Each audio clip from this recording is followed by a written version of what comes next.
Hi everyone! Kumusta po kayong lahat? I hope lahat kayo ay nasa mabuting kalagayan, saan mang parte kayo ng mundo ngayon. Medyo matagal-tagal na tayong walang narinig na balita tungkol dun sa kaso ni LV Vergara.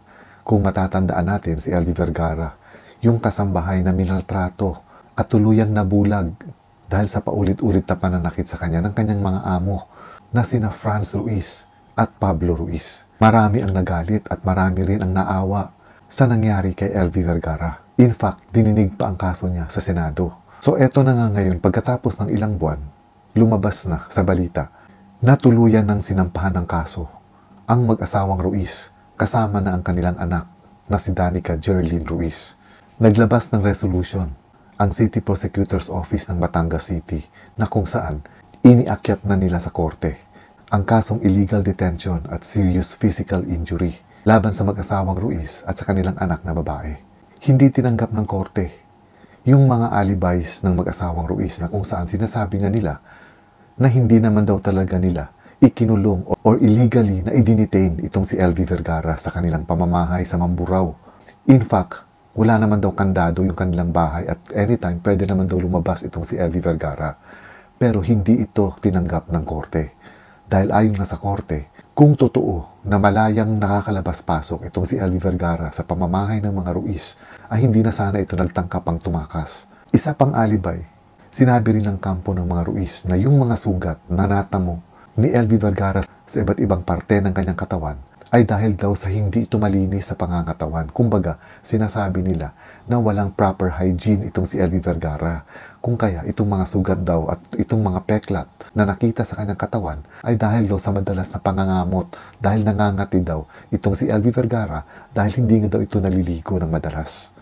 Sinabi rin ng kampo ng pamilya Ruiz na hindi daw nila nadadala papuntang ospital itong si LV Vergara kahit pa nakikita nila na parang may sakit na nga ito, yung sa kanyang paningin at yung mga galos at mga sugat sa kanyang katawan ay dahil mismong si LV Vergara daw ay ayaw na magpadala sa ospital.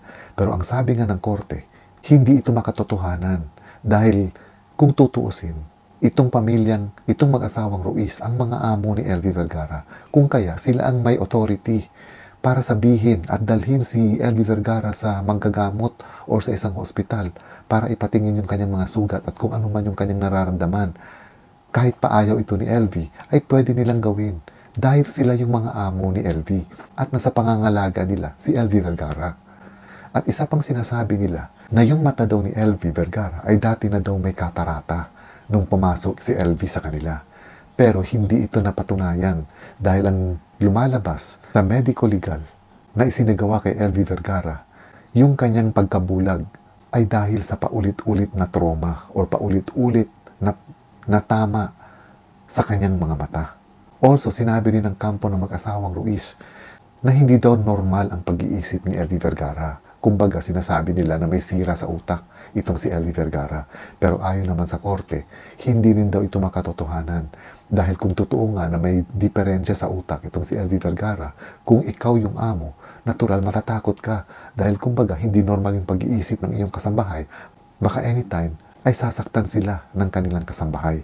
So kumbaga, unrealistic na hintulutan nila na tumagal pa sa pamamahay nila si LV Vergara kung sa tingin naman pala nila ay meron itong mental disorder.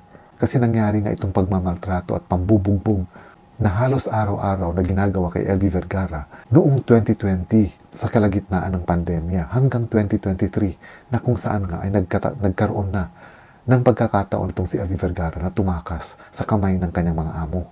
At dahil nga dito, naniniwala ang Prosecutor's Office na may sapat na dahilan para tuluyan ng sampahan ng kaso ang mag-asawang Ruiz. At ito yung kasong illegal detention at serious physical injuries.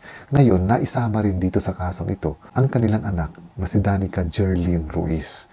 Ayon kasi sa korte, ang nangyari daw ay parang isang continuing crime na tinatawag.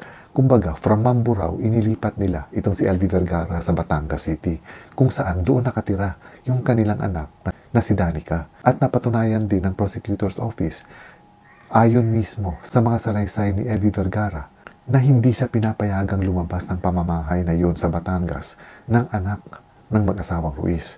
And at the same time, sinabi rin ni LV Vergara na sinasaktan din siya ng pisikal nitong anak ng mga Ruiz. Kung kaya dahil dito, naniniwala ang prosecutor's office na may conspiracy na nangyari dito sa anak nila at sa kanyang mga magulang.